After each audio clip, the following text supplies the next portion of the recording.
This is an important question of AP. बेटा देखिए क्या है, आपके सामने ये एपी गिवन है।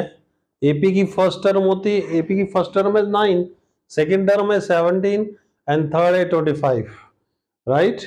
वो कह रहा है, इस क्वेश्चन में ये पूछा है इस एपी में कितनी और टर्म्स होनी चाहिए, टोटल टर्म्स कितनी होनी चाहिए ताकि जो इसका सम जो है वो 636 हो जाए।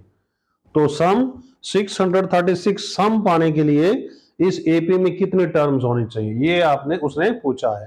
देखिए जो बेटा अभी तक जो 3 टर्म्स दिए हैं, अगर हम इन तीनों को प्लस करें तो आपको मालूम है कितना हो जाएगा, इसका आंसर हो जाएगा 51।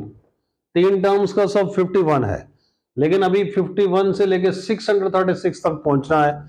इसी प्रकार से एपी में तो बताना है कि टोटल कितनी टर्म्स होंगी, तो फिर जाके एपी आपका 636 होगा। एपी है, कितना डिफरेंस है, 8 का डिफरेंस है। 9 में 8 प्लस करो 17 आता है, 17 में 8 प्लस करो 25 आता है।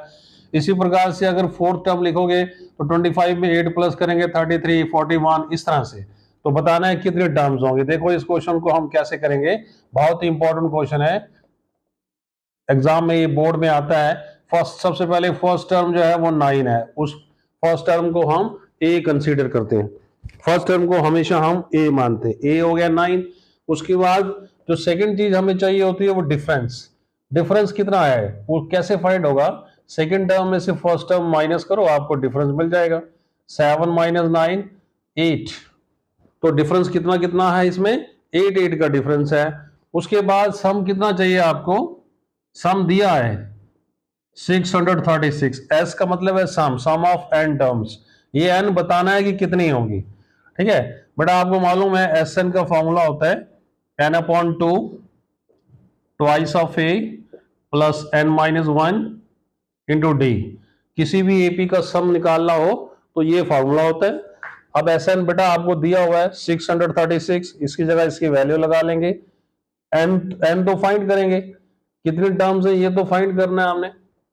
ट्वाइस फर्स्ट टर्म ए कितना है आपके पास 9 है, फिर से एन और डिफरेंस कितना है 8, ठीक है। आप इसको क्रॉस मल्टीप्लाई करें, ये हो जाएगा 1272। इधर आ गया एन, 2 9 18, 8 को 9 से मल्टीप्लाई करेंगे 8n, और 8 को 1 से करेंगे तो इस प्रकार से। नेक्स्ट स्टेप होगा 1272 इज इक्वल टू n, ये देखिए 18 और माइनस 8, ये हो जाएगा बेटा 10 और प्लस आ जाएगा 8n। 1272 n को 10 से मल्टीप्लाई करने पर 10n, n को 8n से मल्टीप्लाई करने पर 8n स्क्वायर, यानी आपकी ये क्वाड्रेटिक इक्वेशन बन गई। क्या बन गई, क्वाड्रेटिक इक्वेशन। इसे भी लाएंगे इस तरह, माइनस का हो जाएगा और एक साइड पे आपका 0 बच जाएगा। अब थोड़ा सा इसकी वैल्यूज को शॉर्ट करने के लिए हम 2 कॉमन ले सकते हैं। कॉमन लेने का ये फायदा होता है कि जो टर्म्स बड़ी बड़ी थी वो टर्म्स थोड़ी छोटी हो जाती हैं, ठीक है। इसका कॉमन लेने का यही बेनिफिट होता है। Now 4n square 5n minus 636 is equal to 0। ये तुम्हारी क्वाड्रेटिक इक्वेशन बन गई है, it is your quadratic equations. अब इस क्वाड्रेटिक इक्वेशंस को 2 तरीके से आप सॉल्व कर सकते हैं, या तो मिडिल टर्म को सप्लीट करके करो, एक तो वो होता है जिस मेथड को हम फैक्टराइजेशन मेथड कहते हैं, और दूसरा होता है क्वाड्रेटिक फार्मूला लगाकर।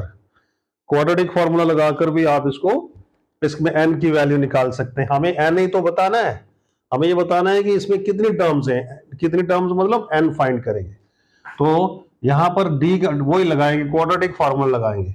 क्वाड्रेटिक फार्मूला लगाने के लिए a की वैल्यू है 4, जो n स्क्वायर के साथ कोफिशिएंट होता है उसको a मानते हैं, जो n के साथ होता है उसको b, और जो कांस्टेंट टर्म है उसको c। n स्क्वायर के साथ कोफिशिएंट जो है वो a माना जाता है, n के साथ जो कोफिशिएंट है b, और कांस्टेंट टर्म को ये। उसके बाद हम निकालते हैं सबसे पहले d का मतलब डिस्क्रिमिनेंट। आपने क्वाड्रेटिक इक्वेशन में निकाला है, आपको पता मालूम है d क्या चीज है। b स्क्वायर मतलब 5 का स्क्वायर माइनस 4, a हो गया 4 और c हो गया माइनस 636। 36। नेक्स्ट d की वैल्यू 5 का स्क्वायर आपको मालूम है कितना होता है 25। फिर 4 4 जा 16 और 16 को 636 के साथ मल्टीप्लाई करेंगे तो ये कितना हो जाएगा, एक तो माइनस माइनस प्लस बन जाएगा आपका, और 636 को 16 से 16 6 जा 96, 9 16 3 जा 48 एंड 9 57, 5 हो गया। देन 16 6 जा 96 और 5 101। ठीक है, सो डी इसको प्लस करके बन जाएगा, ये कितना हो जाएगा 1 0 2 0 1। ये आपका डिस्क्रिमिनेंट आ गया। ठीक है, अब हमें लगाना है क्वाड्रेटिक फार्मूला। क्या फाइंड करने के लिए, एन फाइंड करने के लिए ये फार्मूला होता है बेटा क्वाड्रेटिक। आपको मालूम है क्या होता है, this is called as quadratic formula. Minus b कितना है 5 और डी की वैल्यू निकाली 10201 upon 2a। What is a कहां पर है, ये 4 आ गया। सो n इक्वल टू -5।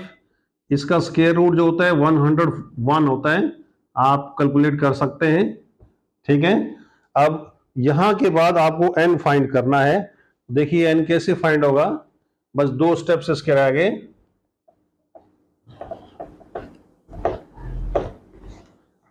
कैसे फाइंड होगा, n इक्वल टू -5। यहां पर है प्लस भी है माइनस भी है, तो बेटा एक बार आप प्लस कर लेंगे इसको और एक बार आप माइनस कर लेंगे। इस प्लस माइनस का यही मतलब होता है। सो दिस इज 96 अपॉन 8 और यहां पे आ जाएगा 106 अपॉन 8। ये कितना हो जाएगा 12। और इसको तो माइनस है, इसको तो आप रिजेक्ट कर दीजिए क्योंकि नंबर कभी नेगेटिव में नहीं होता, माइनस में नहीं होता। इसका मतलब है इस एपी में टोटल कितनी टर्म्स होंगी, hence number of terms in an AP. इस एपी में जो टर्म्स होंगी वो टोटल 12 होंगी। अभी 3 दी हैं, इसी प्रकार से 9 और टर्म्स लिखेंगे एपी में, फिर जाकर इसका जो सम है वो 636 बनेगा। इस प्रकार से ये क्वेश्चन आपने करना है। बेटा मुझे उम्मीद है कि आपको ये समझ आया होगा। अगर समझ आया है तो प्लीज अपने कमेंट कीजिए, कमेंट दीजिए कि आपको ये बात समझ आया है या नहीं आया। ठीक है, और उसके साथ साथ शेयर करें एंड सब्सक्राइब करें अभी तक अगर चैनल सब्सक्राइब नहीं किया हुआ है। Thank you very much.